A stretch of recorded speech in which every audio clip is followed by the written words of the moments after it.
В советское время в Сухуми функционировали две филармонии. Первая – Абхазская государственная филармония по улице Ленина. Вторая – Абхазская государственная филармония по улице Кирова. Первая филармония располагалась по улице Ленина в здании Банка Сухумского общества взаимного кредита. Немного истории этого здания. В 1901 году было основано Сухумское общество взаимного кредита. В 1912 году на Колюбакинской улице по проекту архитектора Кокуба был построен красивый особняк. В 1921 году эти помещения занимала типография имени Ленина.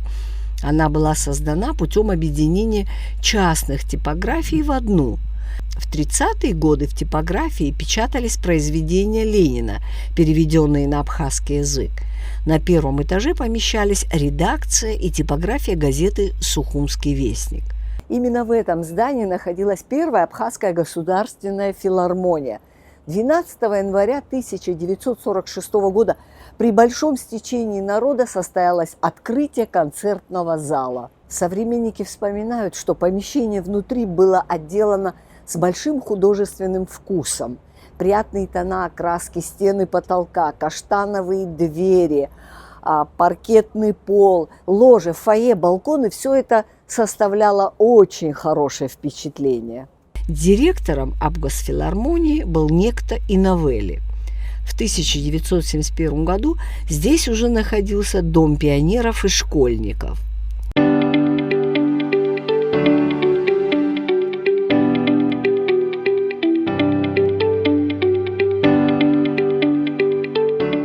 Вторую же Абхазскую государственную филармонию построили на месте Сухумского собора по улице Кирова. История этого места следующая. 12 июня 1885 года была образована Сухумская епархия. В 1888 году на углу Ольгинской и Церковной улиц было построено величественное здание Сухумского кафедрального собора во имя святого и благоверного князя Александра Невского. Он являлся главным храмом Сухумской епархии. Штат собора состоял из настоятеля, священников, диаконов и псаломщиков. Вокруг собора расположилось небольшое кладбище, на котором хоронили служителей церкви, а также выдающихся деятелей города. На его территории в 1901 году была построена небольшая часовня. В 1924 году здание собора было национализировано. С начала репрессий 1937 года его судьба была предрешена. Громадное здание с метровыми стенами было снесено.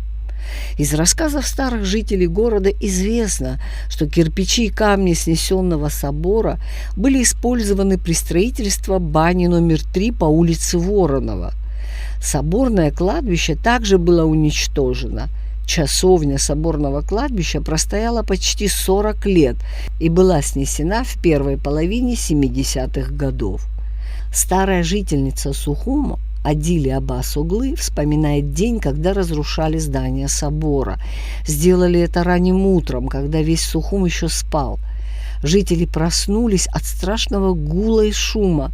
На улице раздались крики: «Собор разрушают!». Адили Шахбасовна, тогда еще маленькая девочка, побежала вместе с соседями на улицу Кирова.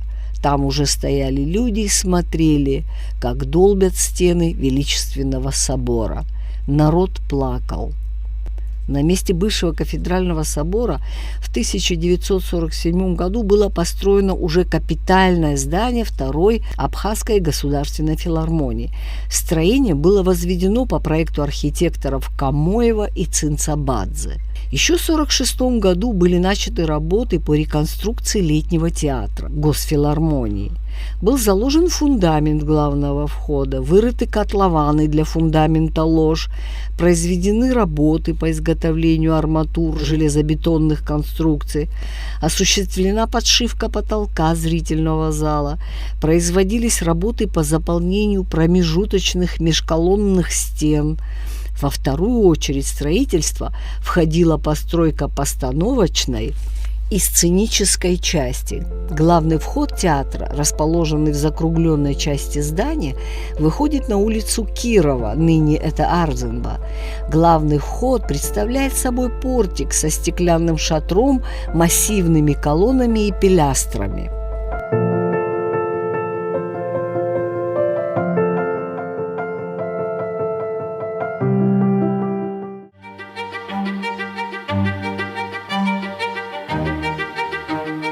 Лида, ну, безусловно, Абхазская государственная филармония – одно из самых красивых зданий города Сухум советского периода.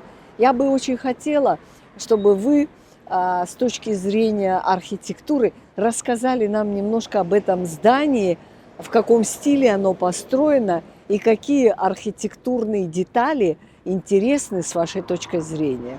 Здание Абхазской государственной филармонии – это общественно значимый объект, построенный в стиле сталинского ампира.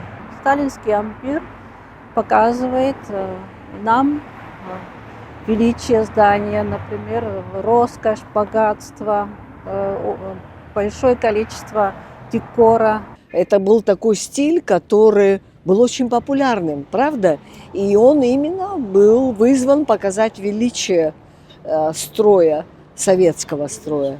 На фасаде мы видим, значит, у главного входа мы видим соответствующую сталинскому ампиру большая лестница, выполнена из покрытия гранитом, которая ведет к подиуму, к возвышенной части здания, на которой расположен портик с мощными колоннами, который перекрыт скатным перекрытием и выполнен из кессонных деталей. Лида, скажите, вот эти колонны, какому ордеру они принадлежат? Расскажите нам немножко. Колонны принадлежат к Каринскому ордеру. Капители выполнены стилизованно, уже видоизменены. Здесь, значит, Каринская капитель изображена вот в виде спирали, 4 спиралей выступающих. Здесь отсутствуют листья аканфа, которые изображались на каринских капителях. В данном случае они заменены листьями пальметы, перевернутыми листьями пальмы. Основание капителей выполнено из, значит, плетенки и спирали в виде жгута. Плетенка и жгут, они означали, значит, единство природы. Значит, ствол, тело колонны выполнено тоже, отличается от каринской капители, канилюры присутствует. Канилюры – вертикальные желобки на стволе колонны. Их еще называют каннелированные колонны. Здесь есть утолщение в средней части колонны, которое называется энтазисом. Утолщение вот сверху сечение колонны уменьшено, а внизу оно утолщено. Значит, это тут сохранено. Значит, в подиуме мы еще видим 4 изящные колонны в виде стволов папируса с капителями из листьев лотоса. Значит, подиум перекрывается также полусферой с кессонным перекрытием. Кессонный, значит, это расположение продольных и поперечных балок, и пространство между кессонами заполнялись более легким материалом из-за чтобы снизить несущую способность перекрытия на нижележащие стены. Кессонный это в переводе означает, значит, кассета, ящик. Значит, это пространство между балками.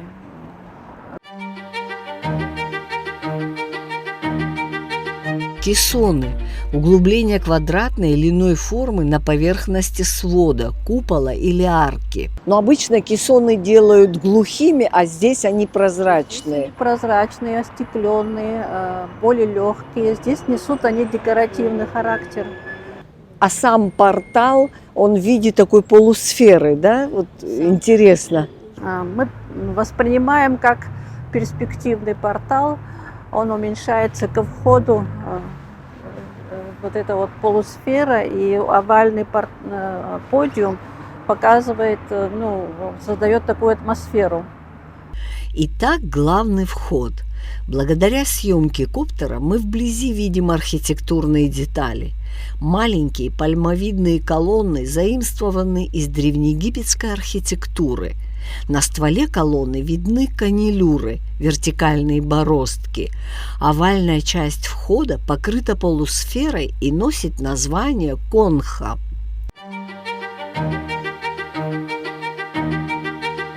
Конха – сферический полукупол, взятый из древневизантийской храмовой архитектуры. Вестибюль ведет в просторный зрительный зал, вмещающий 900 с лишним человек. На сцене могли разместиться большие концертные ансамбли. Покатый паркетный пол обеспечивал хорошую видимость сцены со всех мест портера. В зале был устроен ярус лож. Они расположены выступами в виде ломаной кривой на железобетонных колоннах и выносных консолях. Против сцены была расположена центральная ложа, слева и справа от нее 12 боковых. Ближе к сцене, отдельно в 2 яруса, устроены 2 ложи для правительства и 2 для администрации. На барьерах лож и портале сцены выделяется широкий орнамент. Верхнюю рампу раньше украшал барельеф Ленина и Сталина, окаймленный знаменами. Потолок был расписан орнаментом, оригинально устроено освещение театра. Сцена театра, достаточно просторная по ширине и глубине, позволяла устраивать концерты и театральные постановки. К сценической части театра был пристроен большой двухэтажный дом, в котором расположены комнаты для артистов, склад декораций и другие служебные помещения. В круглой части фасада с запада равномерно распределены по кругу стены 7 полуколонн с коринфскими капителями. Между колоннами устроены ниши с имитацией ложного балкона с рельефным рисунком из листьев пальметты, обрамленные в круг. Круг же вписан в квадратную форму из полосы в виде спирали шнура. С восточной стороны фасада устроен ряд из 10 полуколонн, а с западной части ряд из 6 полуколонн. Арочные оконные проемы здания чередуются с прямоугольными. Обрамление проемов при входе в здание выполнено в виде рельефной спирали из ленточки, обвивающей лавровую гирлянду и плетеный орнамент растительности. На фасаде здания мы наблюдаем редко встречающиеся элементы декора в форме четырехлистной розетки, имеющие звездчатые края, репьи, закрепленные на стыковках борозд отделочных плит.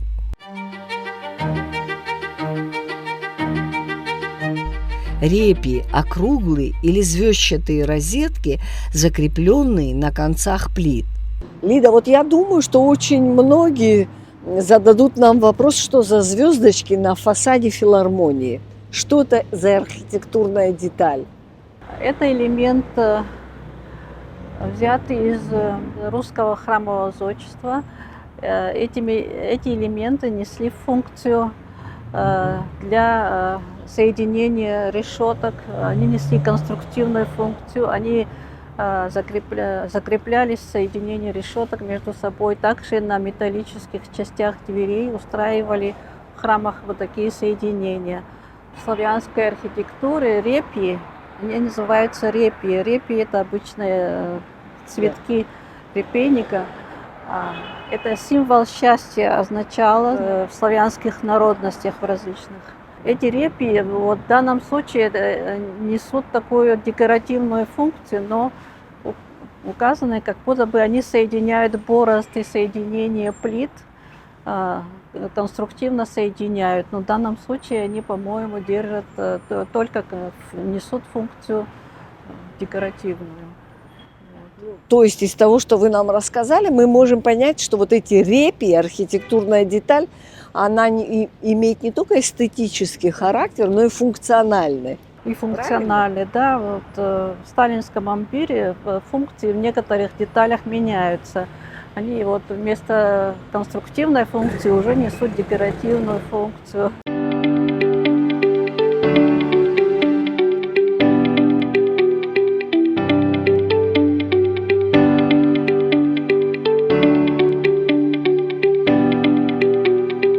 Вот с восточной стороны фасада филармонии сразу видно, что это здание как-то имитирует постройки античного периода. Да, здесь повторяются, значит, элементы античности. Здесь виден ряд колонн, полуколонн, то есть коринфскими капителями. Так же, как и на главном фасаде, они, значит, выполнены стилизованно, в перерожденном виде, и с основанием из плетенки и жгута, который характеризует единство природы. Вот эти монументальные двери, увитые этими гирляндами, это один из элементов вот такой монументальности сталинского ампира, да? Гирлянды выполнялись из лавровых листов, обвивались лентами. Но здесь характерно, что это лавровые гирлянды, выполненные, завитые ленточкой, имели свое значение. Также переплетение всей растительности, тоже единство природы, вот как бы символизировало все это. Отделка, мрамор, какие дорогие камни, характерные для вот советского строительства, да? Ну, характерно, гранит, дорогой материал, очень такой комфортный для строительства. Гранит, мрамор. И в данном случае показывает богатство строения, величие. В общем, характерно для сталинского ампира. Лида, вот вы столько назвали стилей здесь. И романский стиль, и псевдорусский стиль, сталинский ампир. Выходит, это здание построено в стиле эклектика, смешение стилей. Здесь смешение стилей очень гармонично сочетается в этом здании. И когда смотрим, мы как воспринимаем как единое целое все это. Даже вот незаметно, что это разные стили, но если мы всмотримся, конечно, мы заметим, что это разные стили, но это единство создает впечатление отличного образа этого здания, изящества, комфортности, компактности. Для стиля Сухум я считаю, что такие здания создали образ города Сухум, дали образ города, которого мы должны придерживаться в настоящее время и сохранять. Да.